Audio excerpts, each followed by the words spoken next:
Imagine walking alone in the dense, silent hills. The sun is setting, the shadows grow longer, and suddenly a deafening roar pierces the air. You turn around and see a massive tiger leaping from the rocks, its eyes locked on you. And in an instant, it's too late. This is not a story from the movies. It really happened in the hills of Devarunda Durga, where one man-eating tiger terrorized villages and left only death in its path. Today, I will take you step by step through the hunt that finally ended its reign of terror. Hi everyone, I'm Sharik, and you're watching ManEater Chronicles, your ultimate destination for real-life hunting stories, man-eater encounters, and thrilling wildlife adventures. Every Saturday at 9 p.m., join me as we explore the wild, track deadly predators, and uncover the stories that most dare not tell. Stay tuned, because in these hills and forests, danger is real, and every step could be your last. In the year 1956, I was traveling by car from the beautiful hill station of Uttarakhand toward the busy city of Bangalore. The road passed through quiet countryside, surrounded by rolling hills, scattered trees, and small villages that seemed untouched by the rush of city life. The afternoon sun was beginning to soften, and the air carried a calm silence that often fills the rural landscapes of southern India. As I drove along the narrow road, I suddenly noticed a large group of villagers walking slowly ahead of me. Their movements were heavy and solemn, and something about the scene immediately caught my attention. Curious and slightly concerned, I slowed down my car and looked more closely. At the center of the group, 4 men were carrying a charpoy, a traditional woven cot commonly used in villages. Upon it lay the lifeless body of a young man, covered partially with a cloth. The men walked carefully, their faces grim and silent, as if weighed down not only by the body they carried, but also by the sorrow that surrounded them. In front of the procession walked 2 young women, their hair disheveled and their faces streaked with tears. They were crying loudly, their voices filled with unbearable grief. From time to time they raised their hands toward the sky, as if pleading with fate, while the other villagers tried to console them. The entire scene was deeply tragic. The villagers moved slowly along the dusty road, their footsteps heavy with mourning. The sorrow in their voices echoed through the quiet countryside, creating an atmosphere of sadness that was impossible to ignore. Feeling that something terrible must have happened, I stopped my car by the roadside. I stepped out and approached the villagers, determined to find out what tragic event had taken the life of the young man they were carrying. What I learned next would lead me into a terrifying encounter with a deadly man-eating tiger. Curious and deeply disturbed by the tragic scene before me, I decided to stop my car and find out what had happened. The sorrowful cries of the 2 young women and the grim expressions on the villagers' faces made it clear that something terrible had taken place. I slowly stepped out of my car and approached the group, careful not to disturb their mourning. The villagers had paused for a moment by the roadside, perhaps exhausted from the slow and painful journey they were making. The men carrying the charpoy stood silently, their shoulders bent under the weight of both the body and the grief surrounding them. A few elderly villagers stood nearby, whispering among themselves, while others tried to comfort the crying women who walked at the front of the procession. I gently asked one of the men what had happened. For a few seconds, no one spoke. The atmosphere was heavy with sorrow and fear. Finally, a young man stepped forward from the group. His face was pale and his eyes were wide with shock, as if the horrifying event was still fresh in his mind. In a trembling voice, he began to explain the tragedy.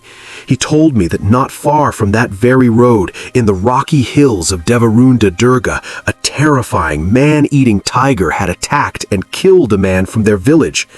According to him, the attack had happened suddenly, giving the poor victim no chance to escape. As he spoke, the fear in his voice was unmistakable. The villagers around him listened silently, some lowering their heads while others glanced nervously toward the distant hills.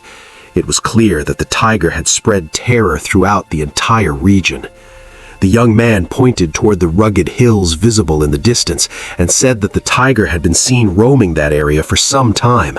But now, after killing a man, everyone feared that it had truly become a man-eater, and the danger for the surrounding villages had become far more serious. As I continued speaking with the villagers, I learned more about the unfortunate man whose lifeless body lay on the charpoy. One of the older villagers, with deep lines of grief on his face, quietly told me that the dead man was Chandramani, the son of the village headman of Tamakar, a small village located a few miles away from that road. The name seemed to carry weight among the villagers. As soon as it was spoken, several people lowered their heads in sorrow. Chandramani, they explained, was a young and hard-working man who was well known and respected in the village. Being the son of the headman, he had grown up with a strong sense of responsibility toward his family and community. Many villagers looked up to him and believed that one day he would follow in his father's footsteps and become a leader in Tamakar. Tamakar itself was a quiet rural village surrounded by rocky hills, scattered farmland, and patches of forest. Life there was simple, and the villagers depended mostly on farming, small trade, and livestock to survive. In such close-knit communities, everyone knew one another, and the loss of even a single person felt like a tragedy for the entire village. The news of Chandramani's death had spread quickly, and it had plunged the whole village into mourning. His father, the village headman, was said to be completely devastated by the loss of his only son. For a father who had hoped to see his son carry on the family's honor and responsibilities, this sudden and violent death was almost unbearable. As I looked again at the silent body lying on the charpoy, I could sense the deep grief surrounding the group. The villagers were not only mourning a young man's death, but they were also mourning the loss of hope, leadership, and a future that Chandramani might have brought to the small village of Tamakar. The villagers went on to explain the circumstances that had led to Chandramani's tragic death. According to them, earlier that day, Chandramani had set out from his village of Tamakar to visit a close friend who lived in a nearby village. Such journeys between neighboring villages were quite common in those days, especially in rural areas where people frequently traveled on foot to meet friends, attend gatherings, or conduct small matters of trade. Chandramani had not been alone on this journey. Two other men had been traveling along the same route with him. One of them was a local trader, a village merchant who regularly moved from one settlement to another, selling small goods. The trader had brought along a mule loaded with merchandise, which carried bundles of items meant for buying and selling in nearby markets. In those regions, traders often relied on pack animals like mules or donkeys to transport their goods across the rough and uneven terrain. The third man traveling with Chandramani was his servant, Ramu, a loyal helper who had been working for his family for several years. Ramu was known in the village as a hard-working and dependable young man who often accompanied Chandramani whenever he had to travel outside the village. The three men had set out together along a narrow path that passed through the rocky hills surrounding the area. The route they had chosen was a shorter trail, frequently used by villagers, even though it passed through isolated and wild terrain. At first, their journey had been completely ordinary. They walked and talked like travelers often do, occasionally stopping to adjust the load on the mule or to rest for a moment. None of them could have imagined that their simple trip would soon turn into a terrifying encounter with a deadly predator, an encounter that would end Chandramani's life in the most tragic and horrifying way.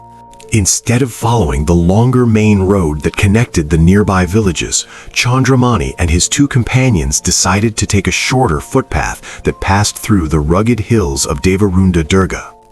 This narrow trail was well known among the local villagers.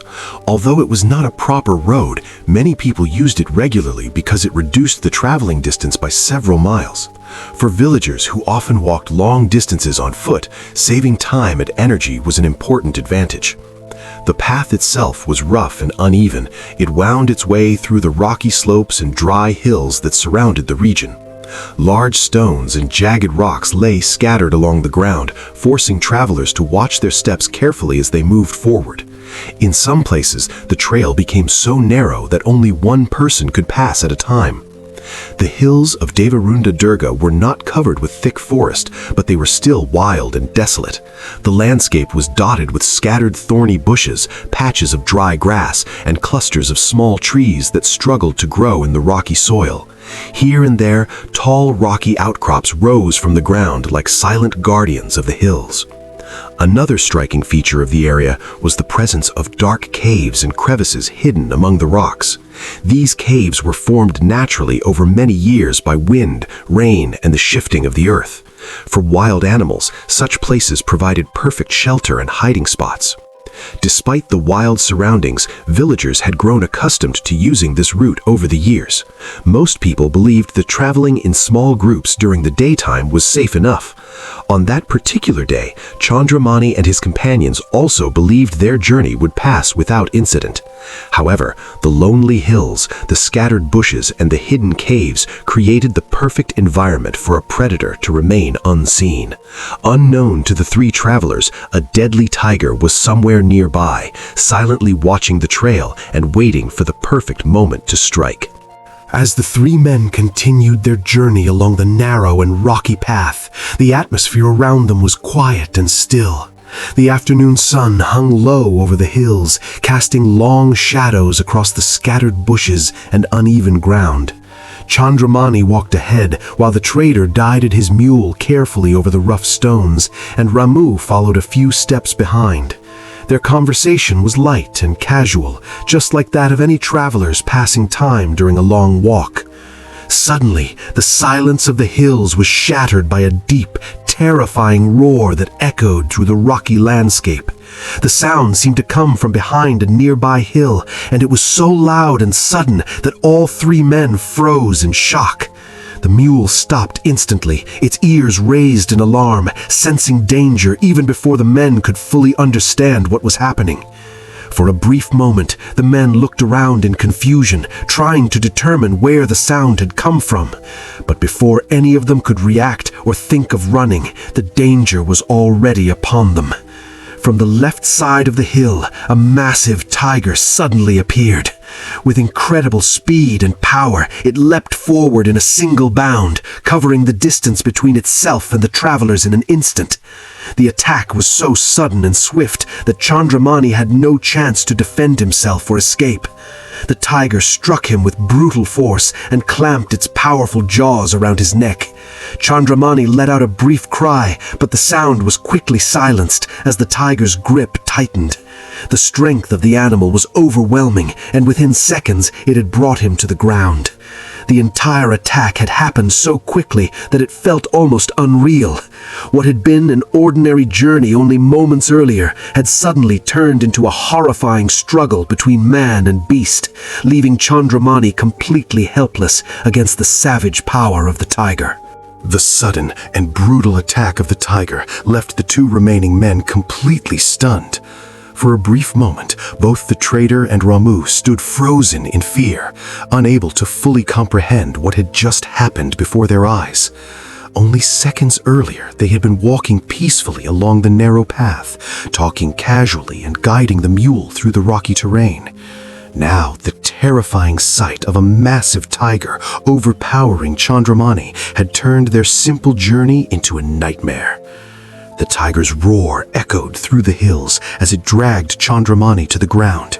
The sound of the struggle, the growl of the predator, and Chandramani's brief cry of terror filled the air.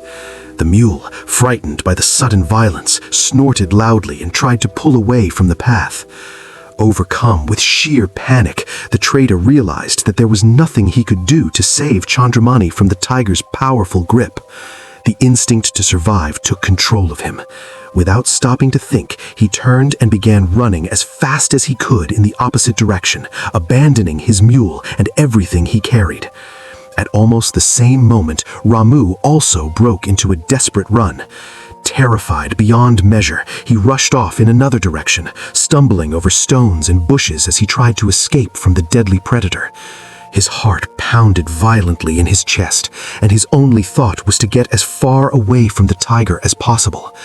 Neither of the two men dared to look back. The fear that the tiger might leave its prey and chase them was enough to drive them forward with frantic energy. The quiet hills that had seemed harmless only moments earlier now felt like a place of pure terror. Separated and running blindly through the rugged terrain, both men were simply trying to save their own lives, leaving behind the horrifying scene where Chandramani had fallen victim to the ruthless man-eating tiger.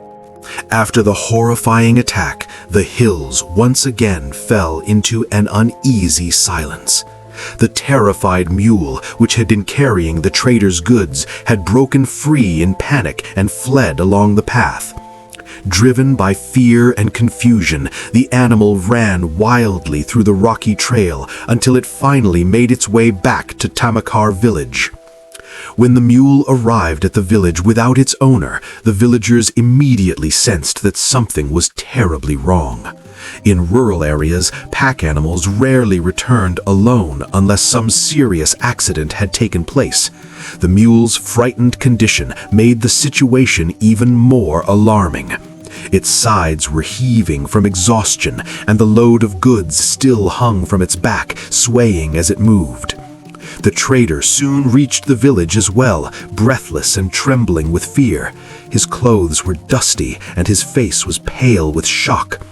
At first, he struggled to speak, but when the villagers gathered around him and demanded to know what had happened, he finally told them about the terrifying attack in the hills. He explained how a massive tiger had suddenly leapt from behind a hill and seized Chandramani before anyone could react. The news spread through the village like wildfire. People rushed out of their homes, and soon a crowd gathered in the center of the village. Chandramani was well known and respected, and the thought that he had been attacked by a tiger filled everyone with fear and sorrow. Without wasting any time, a group of 10 to 12 strong young men volunteered to search for him. They quickly armed themselves with sticks, spears, and whatever weapons they could find, determined to recover Chandramani, or at least find out what had happened to him. With heavy hearts and anxious minds, the search party left the village and headed toward the rocky hills of Devarunda Durga, hoping they would not arrive too late. The young men, armed with sticks and spears, moved cautiously along the narrow, rocky path, their eyes scanning the ground and the surrounding bushes for any sign of Chandramani. The terror of what had happened weighed heavily on their minds. Every rustle of leaves or snapping of twigs made their hearts race, as the possibility of the tiger still lurking nearby was very real. They knew that moving too hastily could put them in danger, but they were determined to find Chandramani and bring him back to the village, or at least understand the extent of the tragedy. As they advanced, they began to notice small traces of blood on the stones and dry leaves, partially hidden by the scattered bushes along the path. The trail was faint in places, but unmistakable to those familiar with the area and the signs of animal predation. Alongside the blood, there were deep impressions in the soil and broken branches, clear evidence of a large predator's movement. The party followed these signs carefully, moving slowly and deliberately through the uneven terrain. Their fear was compounded by the knowledge that the tiger that had attacked Chandramani could still be nearby, hidden in the bushes or behind the rocky outcrops. Despite this, they pressed on, guided by the blood trail and their resolve to recover the young man. After a tense walk of nearly a furlong, they came upon a dense cluster of thorny bushes where the trail abruptly ended. Pushing aside the branches with great caution, the men were confronted with a horrifying sight. There lay Chandramani's half-eaten body, partially hidden in the undergrowth. The tiger had left him in a secluded spot, possibly considering the area safe before moving on. The men froze for a moment, overcome by shock and grief, but knew they had to act quickly to carry the remains back to the village. It was a scene of both horror and sorrow, the brutal reality of nature and the ferocity of a man-eating tiger laid bare before them, a stark reminder of the danger that lurked in the wild hills of Devarunda Durga. When the villagers finally reached the spot where Chandramani had been attacked, the full horror of the tiger's brutality became immediately apparent. The young men carefully parted the thorny bushes to get a better look, and what they saw was almost too gruesome to comprehend. The tiger had attacked Chandramani with savage precision, tearing away large portions of flesh from his chest and left arm. The ferocity of the attack suggested not just hunger, but a terrifying power and instinct honed to perfection by a predator accustomed to taking down prey much larger and stronger than itself. The remainder of Chandramani's body had been dragged into the dense undergrowth, partially hidden by shrubs and thorny bushes. The careful concealment, whether deliberate or instinctive, made the scene all the more chilling. The surrounding area was scattered with broken twigs, flattened grass, and tiny pools of blood that marked the tiger's movements. It was clear that the predator had not only killed Chandramani swiftly, but had also carried portions of his body before leaving him behind. To anyone unprepared, it would have been nearly impossible to recognize the young man. The body was mutilated beyond recognition, and the violent nature of the attack left only fragments that hinted at the identity of the victim. The villagers could do little more than stare in stunned silence, trying to reconcile the image before them with the lively young man they knew from Tamakar. Yet, even amid this horror, there was a small sign of recognition. Chandramani had been wearing a ring on his finger, a simple piece of jewelry that the villagers immediately recognized. This small detail was all that confirmed his identity amidst the disfigurement and bloodied remains. For the villagers, the sight of the ring brought both relief and anguish. It confirmed that it was indeed their Chandramani, but also underscored the horrifying cruelty of the attack by the man-eating tiger of Devarunda Durga. When the villagers saw the condition of Chandramani's body, a fresh wave of grief and horror washed over them.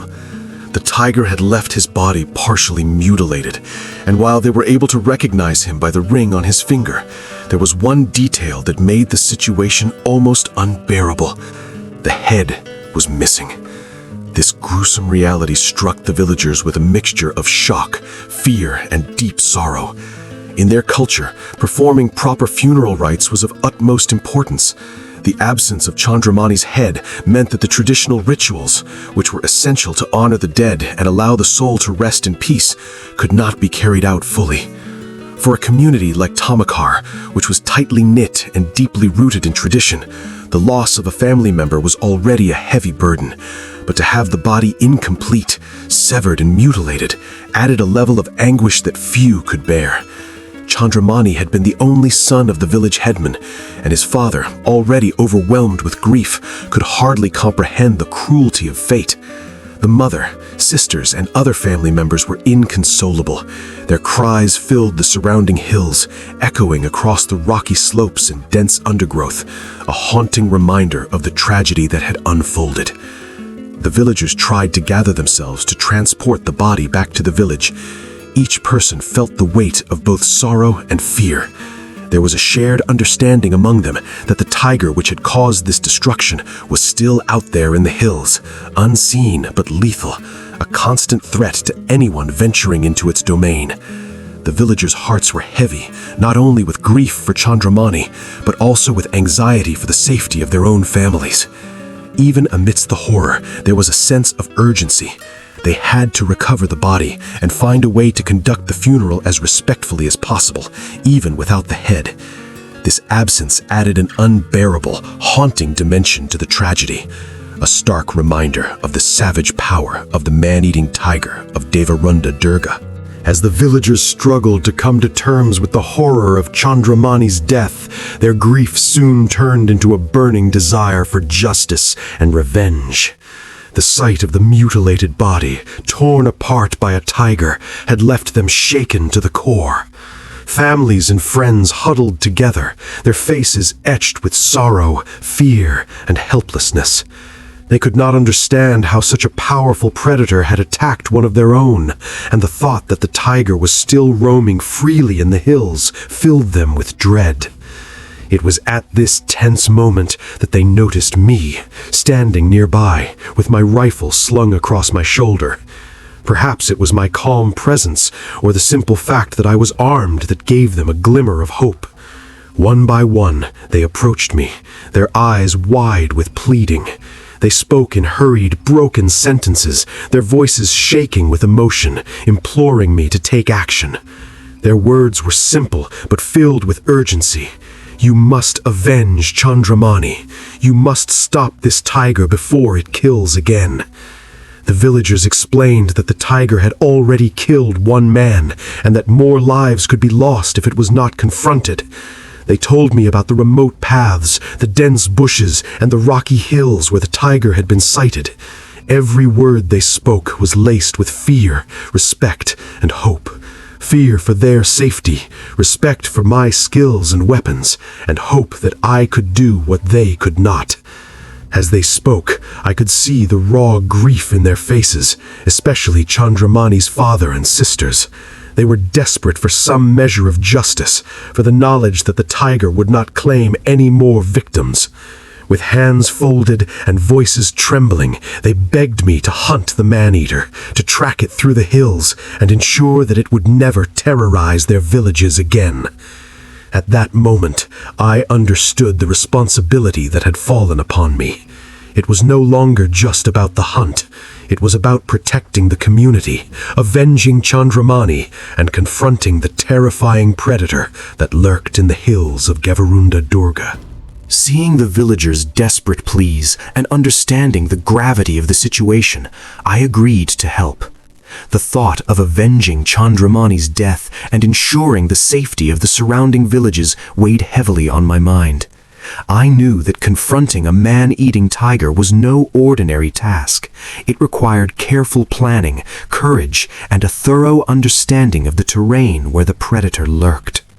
But the determination in the villagers' eyes and the sorrow etched on their faces left me with no doubt that I had to act. To guide me through the rugged hills of Devarunda Durga, I was accompanied by a young villager named Changalu Ram. He was familiar with the area, the narrow footpaths, and the hidden caves where wild animals often took refuge. Changalu Ram's knowledge was invaluable, as the terrain was treacherous and the tiger could be anywhere, hidden among the rocks or thick bushes. His presence provided both guidance and a measure of reassurance, allowing me to move through the wilderness with greater confidence. We set out in the late afternoon, taking the same route that Chandramani and his companions had used. The rocky hills cast long shadows, and the fading sunlight made the landscape both beautiful and ominous. Every step we took was cautious, as the footprints and claw marks of the tiger were likely still fresh. I carried my rifle ready, knowing that a single misstep could put us in immediate danger. When we reached the exact location of the attack, the horrific scene still lingered in my mind. The broken branches, disturbed bushes, and scattered traces of blood told the story of the tiger's sudden and violent strike. Standing there with Changalu Ram, I could feel the tension in the air, the raw presence of the predator that had taken Chandramani's life.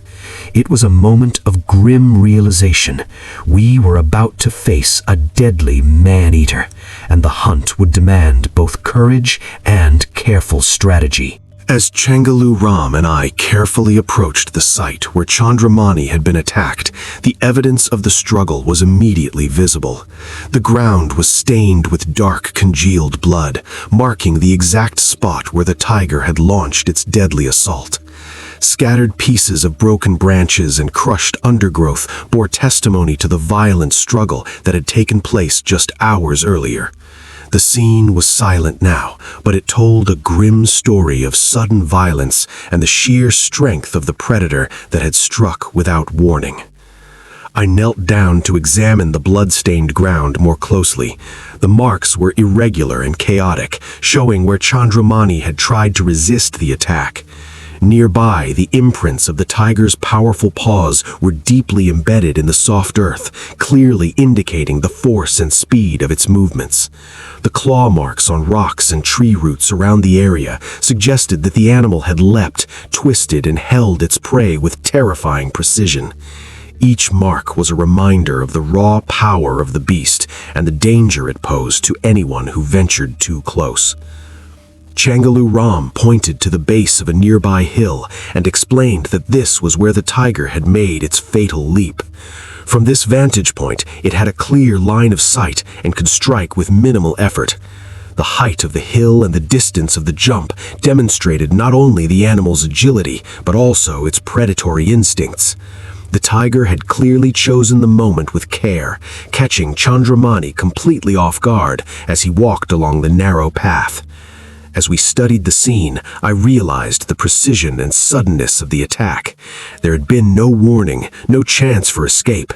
Every sign, the blood, the paw prints, the disturbed foliage, spoke of a deadly predator with the instincts of a seasoned hunter. Standing there, I understood that tracking and confronting this man-eater would require vigilance, courage, and careful planning. As Changalu Ram and I continued to examine the surrounding area, we moved cautiously through the dense undergrowth and thorny bushes near the attack site. Every step had to be careful. The rocky terrain and thick shrubs made it easy to trip or disturb something unseen. The silence of the hills was almost eerie, broken only by the occasional rustle of leaves in the wind and the distant cry of a bird. The atmosphere was heavy with the memory of the violence that had taken place, and every instinct told me to stay alert. While scanning the ground and the bushes for any sign of Chandramani, I noticed small drops of blood glistening faintly in the dim light beneath a wild berry tree. The drops were scattered, but led toward the trunk, as if something heavy had fallen and brushed against the branches on the way down. I motioned for Changalu Ram to follow closely, and together we moved toward the source of the drops, our hearts pounding in anticipation and dread. When we reached the tree, we looked carefully at the branches just above the ground. That was when a shocking sight revealed itself. Chandramani's severed head had become tangled in the branches, partially hidden among the dense foliage. The sight made me freeze for a moment, the reality of the tiger's brutality hitting me even harder. The careful concealment of the head, whether by the predator's instinct or by chance, added a terrifying dimension to the attack. Changalu Ram and I exchanged a glance, both silent, understanding the grim task ahead. The discovery confirmed the villagers' worst fears and explained why proper funeral rites could not be performed. This severed head, entwined in the wild berry branches, was a chilling reminder of the tiger's sheer strength, cunning, and deadly precision. The scene was horrifying, yet it also strengthened my resolve to track and confront the man-eater responsible for such merciless carnage. After carefully recovering Chandramani's severed head from the tangled branches of the wild berry tree, Changalu Ram and I began the somber journey back to Tamaka village. The weight of what we had seen, the blood, the mutilated body, and the severed head hung heavily over both of us. Each step through the rugged hills felt tense and deliberate, as though the predator that had caused so much destruction might still be lurking nearby. The villagers were waiting anxiously, and the sight of the head confirmed the horrifying reality of Chandramani's death. Upon reaching the village, there was a mixture of relief, sorrow, and renewed grief. Chandramani's family gathered immediately, their faces a blend of anguish and desperation. The return of his head allowed them to conduct some semblance of funeral rites, though the trauma of seeing the body in the head was almost unbearable. Villagers gathered around, murmuring prayers and consoling the family, but beneath their grief was a simmering anger. The thought that a man-eating tiger had claimed one of their own, and that it could strike again, filled everyone with a mixture of fear and resolve. As I observed the scene, it became clear that this tiger was a deadly and cunning predator, capable of preying on humans with terrifying efficiency. It was not a task to be taken lightly, and confronting such a creature required more than courage. It demanded careful preparation, proper weapons, and a well-thought-out strategy. I made the decision then and there. I would return the next day, fully equipped and ready to track and hunt the tiger. I planned to bring stronger rifles, ammunition, and supplies to ensure both safety and effectiveness. Chengalu Ram agreed to guide me once again through the hills, knowing the path and the habits of the man-eater. The village, still grieving, looked to us with hope and trust, placing their faith in the effort to stop the predator that had terrorized their community. That night, as I rested and prepared mentally for the hunt, the resolve to avert further tragedy and bring the man-eater down burned strongly within me. The next morning I set out early, determined to confront the man-eating tiger that had terrorized the hills of Devarunda Durga. This time I was not alone. My close friend Eunice Patrick, an experienced hunter with years of knowledge in tracking dangerous predators, accompanied me. Eunice's expertise brought a sense of reassurance. He had faced wild animals before, understood their behavior, and knew the techniques necessary to hunt them safely. Together we made careful preparations for the day ahead, knowing that this hunt required both strategy and caution. We packed our weapons and ammunition meticulously. I carried my reliable rifle, while Eunice brought his 12-bore double-barrel gun, a weapon ideal for close-range encounters with large predators. We ensured that we had enough cartridges, cleaning supplies, and safety equipment. Every item was checked and double-checked, because in a confrontation with a man-eater, even a small oversight could prove fatal. In addition to our weapons, we brought food and water to sustain ourselves throughout the day. The hunt would likely take hours, and the terrain was rough and demanding. We carried sandwiches, boiled eggs, and water in thermoses, knowing that the combination of physical exertion and intense concentration would require energy and stamina. To lure the tiger into a controlled area where we could confront it safely, we also brought a live goat to use as bait. The goat was tied securely between two masts to ensure it would remain in place, its presence serving as an irresistible attraction for the predator. The hope was that the tiger, driven by hunger, would come close enough for us to observe its movements and take action without putting ourselves or the villagers at risk. With all preparations complete, we left for Tamakar and then headed toward the hills where Chandramani had been attacked. The morning sun cast long shadows over the rugged terrain, illuminating the path ahead. Every step we took was measured, every sound scrutinized, as we approached the hunting ground with caution, determination, and a shared resolve to confront the deadly man-eater. Upon reaching the site where Chandramani had been attacked, Eunice and I carefully surveyed the terrain. The area was familiar to us by now. The rugged hills, scattered bushes, thorny undergrowth, and rocky outcrops all bore the marks of the tiger's deadly presence. Every detail mattered. The success of the hunt depended not only on our weapons, but also on strategic positioning and patience. We needed a plan that would allow us to observe the predator safely while giving it no opportunity to strike unexpectedly. To achieve this, we decided to construct 2 machans, or tree platforms, on the large sturdy trees surrounding the site. These elevated platforms would provide a clear vantage point over the surrounding area, allowing us to spot the tiger from a safe distance. From this height, we could monitor the terrain for movement, track the predator's approach, and prepare to act swiftly if it appeared. Eunice, with his experience, supervised the construction, ensuring that each machan was strong, stable, and capable of supporting both of us along with our gear. Once the platforms were secure, the next step was to set up the bait. A goat, chosen carefully for size and vigor, was tied securely to a spot directly beneath the machans. The location was chosen so that the tiger, drawn by the scent and movement of the goat, would have no cover to approach unnoticed. This setup increased our chances of observing the predator and taking action without being exposed to immediate danger. With the machans in place and the goat secured, we double-checked our weapons and ammunition, making sure rifles were loaded and ready. The air was heavy with anticipation. The dense foliage and long shadows of the late afternoon hills gave the scene a tense, almost ominous atmosphere.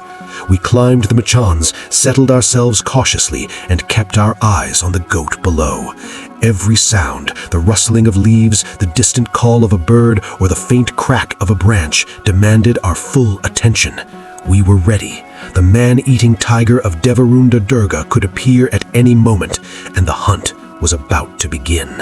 As evening settled over the hills of Devarunda Durga, the jungle grew eerily silent. The usual sounds of birds, insects, and rustling leaves faded into the dimming light, leaving only the soft whisper of the wind and the occasional creak of the trees swaying under their own weight. From our perch on the machans, Eunice and I waited in tense silence, our rifles ready and our eyes scanning the undergrowth. Every muscle was alert, every sense heightened as we anticipated the arrival of the predator that had terrorized the villagers for so long. The air was thick with expectation. Even the goat below remained unusually quiet, sensing the tension in the environment. The fading sunlight cast long shadows across the terrain, making the dense bushes and thorny undergrowth appear darker and more menacing. Every rustle, every distant crack of a twig made our hearts race, for we knew that the man-eating tiger could appear at any moment. Then, without warning, movement caught my eye. Through a gap in the bushes, we saw the massive figure of the tiger emerge, its muscles rippling beneath its striped coat. It moved with terrifying precision and strength, dragging a large blue bull or nilgai through the undergrowth. The predator's power was immediately evident in the ease with which it pulled the heavy animal, the bull's legs kicking helplessly as it struggled against the tiger's grip. From our elevated position, we could observe the tiger closely. Its eyes were sharp and calculating, its body low and poised, yet moving with fluid grace. The rustling of branches and the crunch of leaves under its paws punctuated the tense silence of the jungle. Eunice and I exchanged a glance, understanding that this was our moment. The tiger was focused entirely on its prey, unaware of our presence above, giving us a chance to study its behavior and prepare for the final confrontation. The sight of the man-eater in action was both awe-inspiring and terrifying, a vivid reminder of the deadly predator we were about to face and of the immense power that had taken Chandramani's life. From our perch on the macans, we watched intently as the tiger's sharp eyes finally noticed the goat tied below. Its ears twitched, nostrils flared, and muscles coiled as it began to move stealthily toward the bait. Every step was deliberate, calculated, and deadly, evidence of a predator that had spent years perfecting its hunting skills. The jungle was utterly silent, as though holding its breath, and even the goat trembled, sensing the danger approaching with each careful step of the tiger. Eunice, ever experienced and composed, took the first shot. The loud crack of his rifle echoed through the hills, immediately wounding the tiger.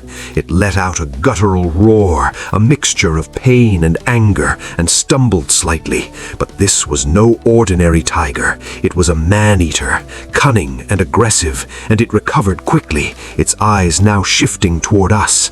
The danger of the hunt was palpable, and every second counted. I steadied my rifle, taking careful aim. The tiger paused, momentarily distracted by its injury and the goat still struggling below. With a deep breath, I fired a precise shot directly at the tiger's head.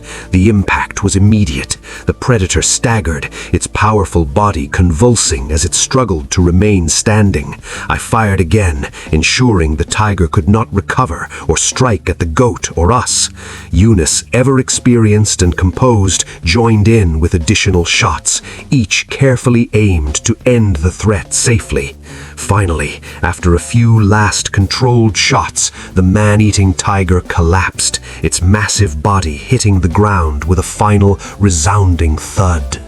The jungle seemed to exhale in relief as the silence returned, now permanent and heavy.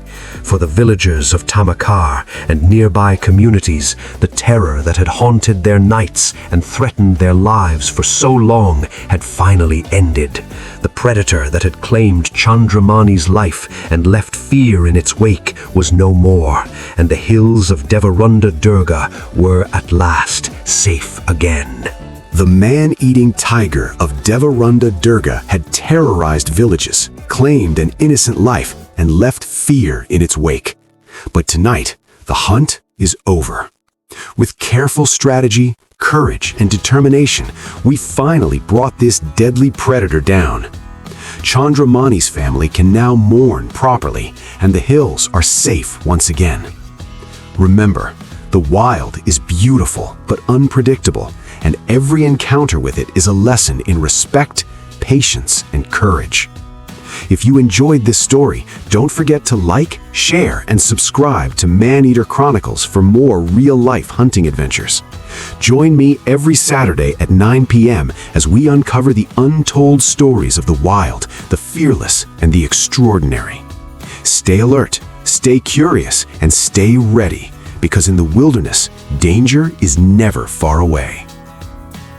Friends, I'm still new on this channel, and I'm trying my best to bring you exciting and thrilling stories.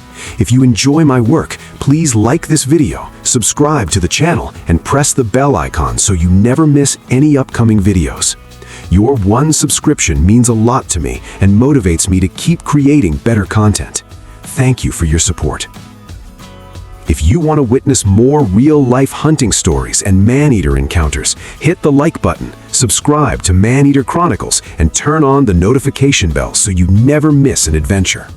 Join me every Saturday at 9 p.m. for more thrilling stories from the wild.